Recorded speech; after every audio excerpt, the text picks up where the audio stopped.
마가복음 4장 35절에 보면 그날 날 저물 때에 제자들에게 예수님이 먼저 우리가 저편으로 건너가자 하시는 이야기가 나옵니다. 그래서 제자들과 함께 배를 타고 건너편으로 가게 되어지죠. 갈릴리 호수가 워낙에 크고 넓기 때문에 사람들은 바다라고 얘기하기도 했습니다.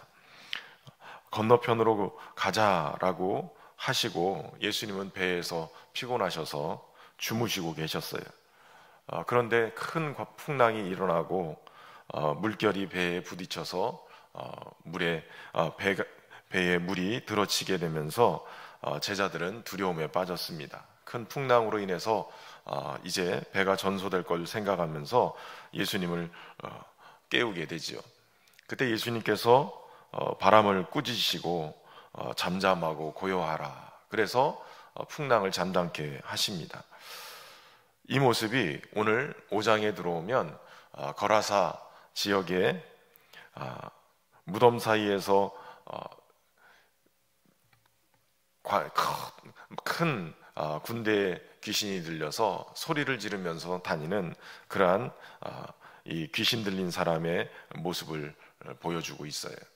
그러니까 앞에서 커다란 바람에 의해서 풍랑이 일어나는 그 모습이 마치 2,000마리 이상 되는 그러한 큰 군대의 귀신에 사로잡혀서 울부짖고 있는 한 영혼의 모습을 미리 보여주고 있다는 얘기예요.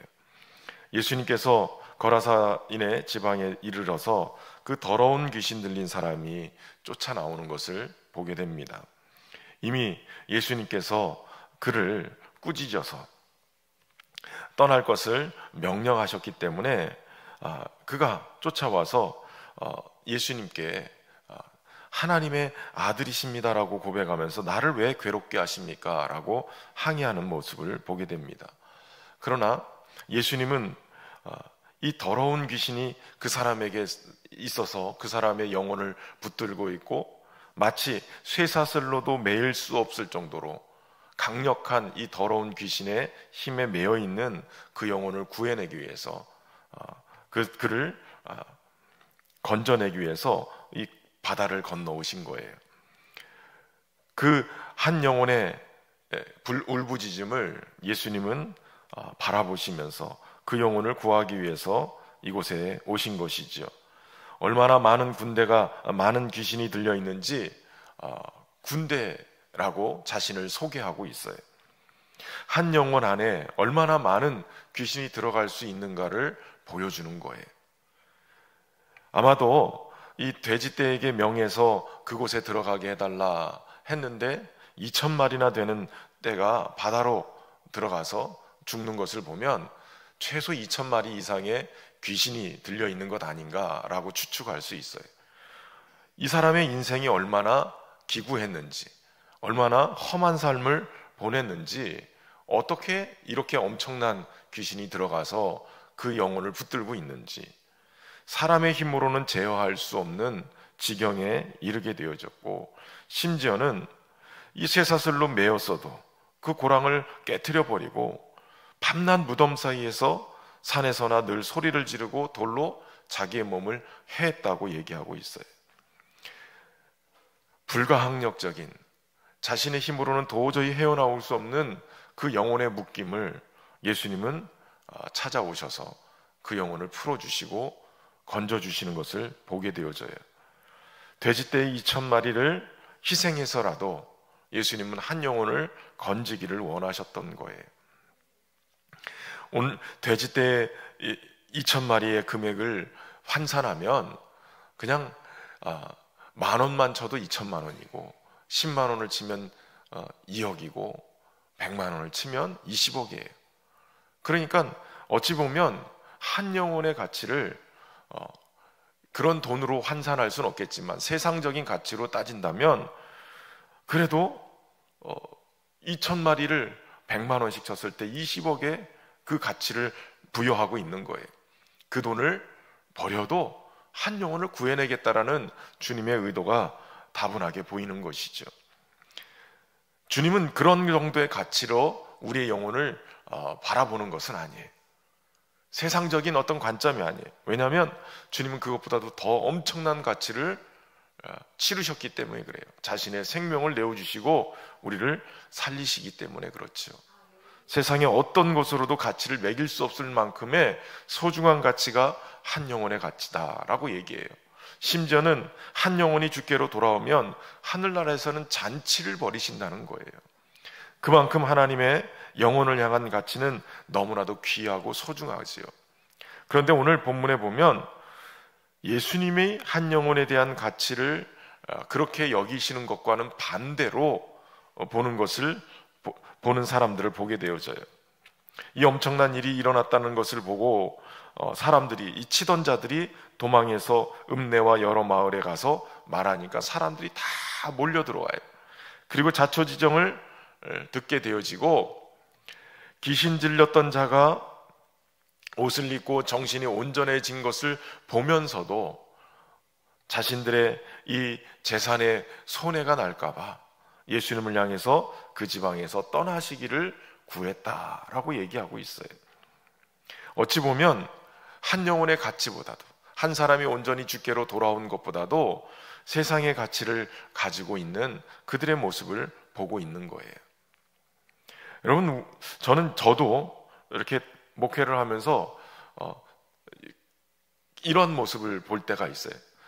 쉽게 얘기하면 투자 대비 어떤 효율을 원할 때가 있어요. 대부분 우리는 그런 생각을 많이 가지고 있어요. 이만큼을 투자했으면 이 정도의 효과가 있어야지. 여름 성경학교나 수련회도 그런 가치를 가지고 있을 때가 있어요. 이만큼의 예산을 드리고 이만큼의 정성을 들였으면 이 정도의 효과가 있어야지, 이런 생각을 하고 있어요. 그러나 우리 주님의 가치를 보면 한 영혼이라도 주께로 돌아오기만 한다면 어떤 투자를 해도 그것이 아깝지 않은 거예요. 주님의 가치는 한 영혼에게 있는 거예요. 여러분, 우리의 수고와 땀과 노력이 한 영혼이라도 주께로 돌아올 수만 있다면 그 모든 것이 귀하고 아름다운 것인 줄로 믿습니다. 우리가 기도하고 애쓰고 힘을 다해서 그렇게 한 영혼을 주께로 돌아오기 위해서 그 일들을 감당한다면 이것이 주님께 기쁨이 될 줄로 믿습니다. 귀신 들렸던 자, 군대 귀신 잡혔던 자가 온전해지고 옷을 입고 그럼에도 불구하고 그 모습을 보지 못하고 어떤 물질적인 가치만 보고 있다면 우리는 본질을 보지 못하는 거예요. 우리 교회를 세우시고 또 여기까지 인도하신 것은 그 영혼을 구하기 위함인 줄로 믿습니다. 그 영혼을 향한 사역을 저와 여러분이 잘 감당함으로 칭찬받는 귀한 분들 되기를 주의 이름으로 축원합니다. 근데 이 사람도, 그 귀신 들렸던 사람이 예수님과 함께 가겠다라고 지금 얘기하는 것을 보게 됩니다. 근데 예수님이 이것을 허락하지 않았어요.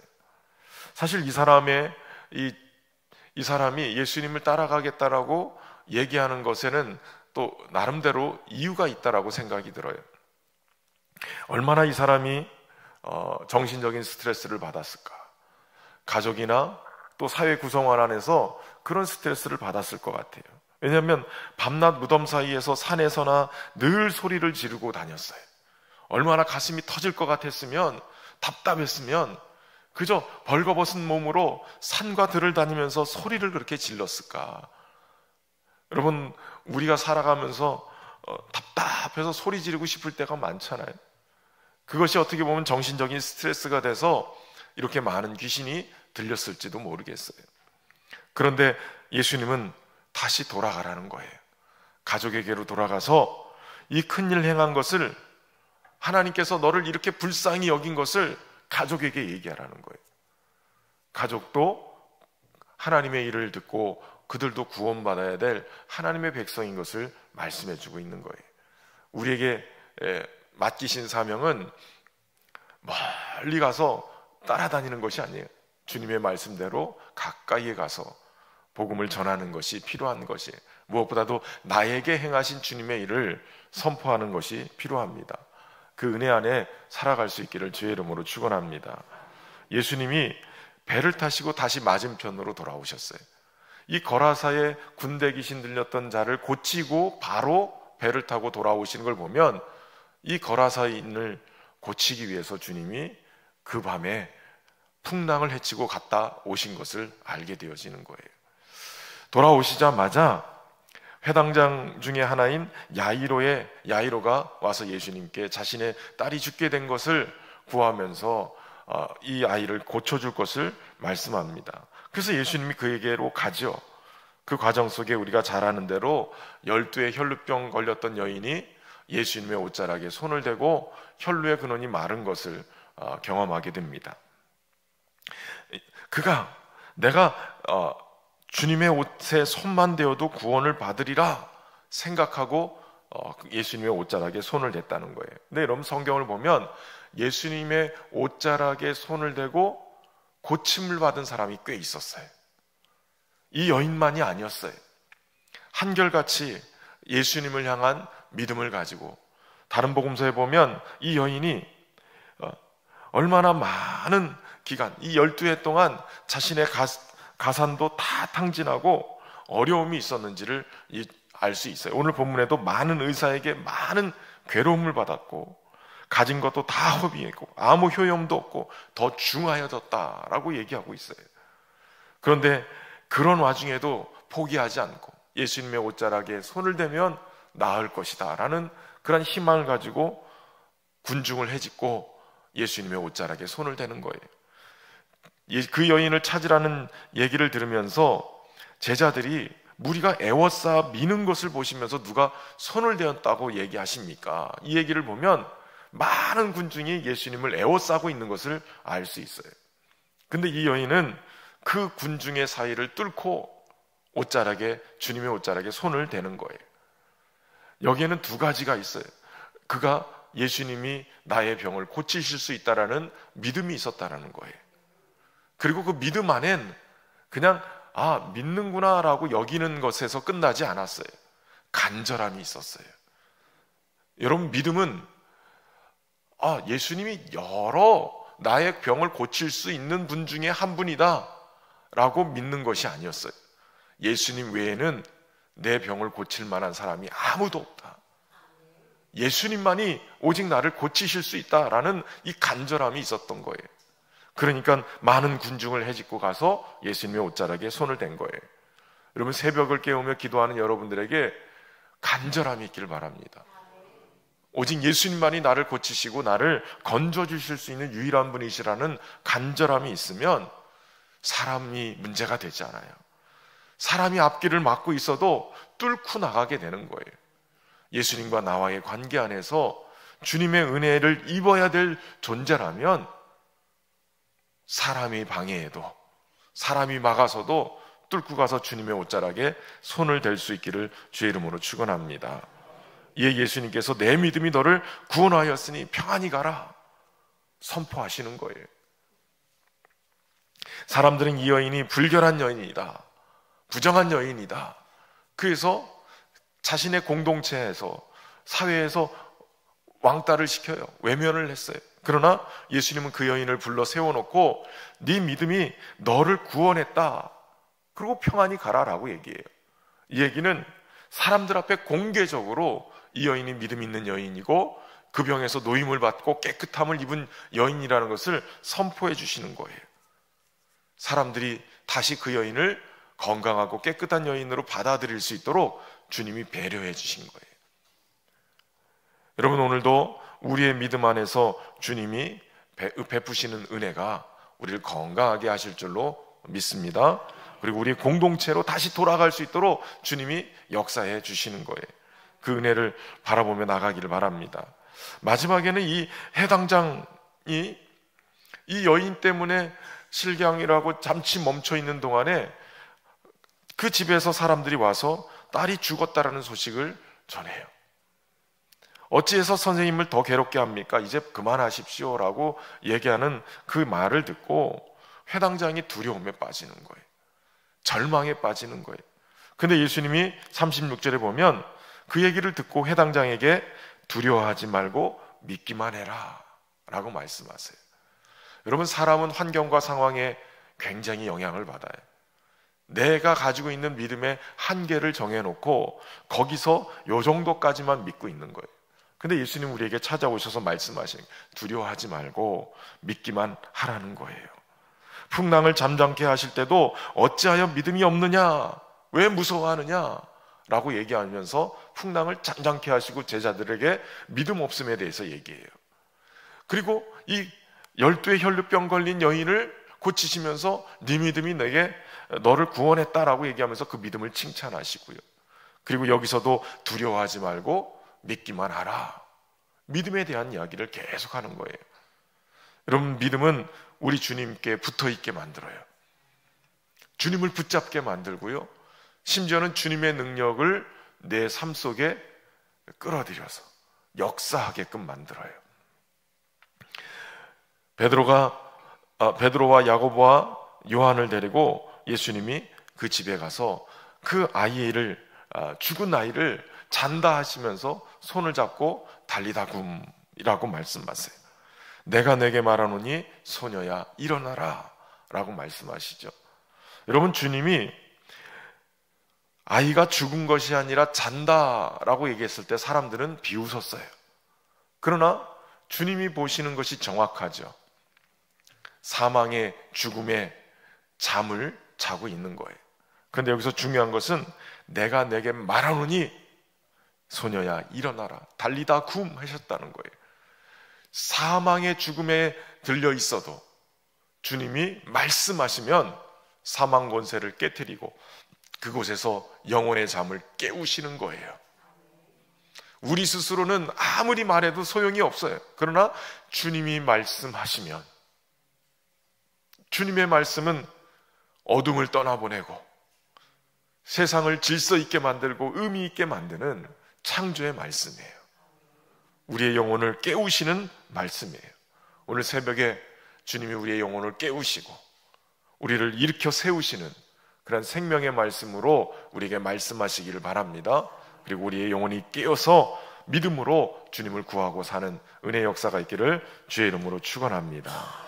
참 좋으신 하나님, 새벽을 깨워 주님 앞에 나온 하나님의 백성들에게 풍랑이 있는 바다를 잠잠케 하시고 삶과 모든 환경 속에서 마음의 소용돌이가 일어나고 마치 군대 귀신 들린 것 같이 우리의 영혼이 스스로는 어찌 헤어나올 수 없는 연약함 속에 있는 영혼들이 주를 바라봅니다.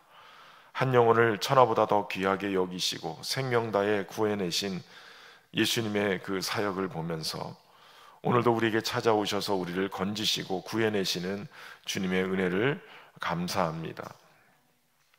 하나님, 우리의 영혼의 혼돈이 떠나가고 어둠이 떠나가고 하나님의 은혜, 하나님의 베풀어 주시는 그 귀한 은혜 속에 살아가게 하여 주옵소서. 하나님, 절망 속에 모든 것을 포기하고 싶을 때라도 하나님 질병을 고치시고 건져주시고 온전케 하시는 주님을 바라보게 하시고 간절함이 우리 안에 있어서 하나님의 기적을 우리의 삶 속에 간증으로 경험할 수 있는 은혜를 허락하여 주옵소서. 우리를 절망케 하는 그러한 어떠한 것으로부터도 오늘 우리를 건지시고 우리의 영혼을 잠을 깨우시는 주님의 말씀이 들려지기를 소망합니다. 말씀 안에서 다시 한번 일어서게 하시고 다시 한번 기도하게 하시고 다시 한번 하나님의 은혜 앞에 나갈 수 있는 은혜를 우리에게 허락하여 주옵소서. 새벽을 깨워 기도하는 하나님의 백성들의 기도를 들으시고 하나님 역사하여 주옵소서. 우리의 성도들의 가정을 돌보시고 우리의 가족의 취업으로 또 군복무로 하나님 공부로 어디로 떠나 있든지 그곳에서도 주님과 함께 동행하며 주님의 은혜를 입고 살아가게 하시고 우리의 성도들의 직장과 일터를 복되게 하셔서 하나님의 은혜 가운데 형통케 하는, 그래서 주님 앞에 더 귀하게 쓰임받는 은혜가 있도록 축복하여 주옵소서. 정성을 다한 귀한 예물 올려드리오니 하나님 기도 제목에 응답 주시고 풍성케 하시고 형통케 하심으로 더 귀하게 쓰임받도록 축복하여 주옵소서.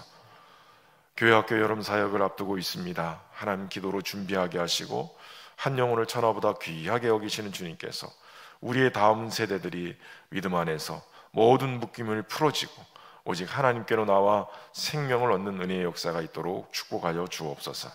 주의 평강으로 오늘도 함께 하시고 이끄시길 원하며 예수님의 이름으로 기도하옵나이다. 아멘. 하늘에 계신 우리 아버지, 아버지의 이름을 거룩하게 하시며 아버지의 나라가 오게 하시며 아버지의 뜻이 하늘에서와 같이 땅에서도 이루어지게 하소서. 오늘 우리에게 일용할 양식을 주시고 우리가 우리에게 잘못한 사람을 용서해 준 것 같이 우리 죄를 용서하여 주시고 우리를 시험에 빠지지 않게 하시고 악에서 구하소서. 나라와 권능과 영광이 영원히 아버지의 것입니다. 아멘.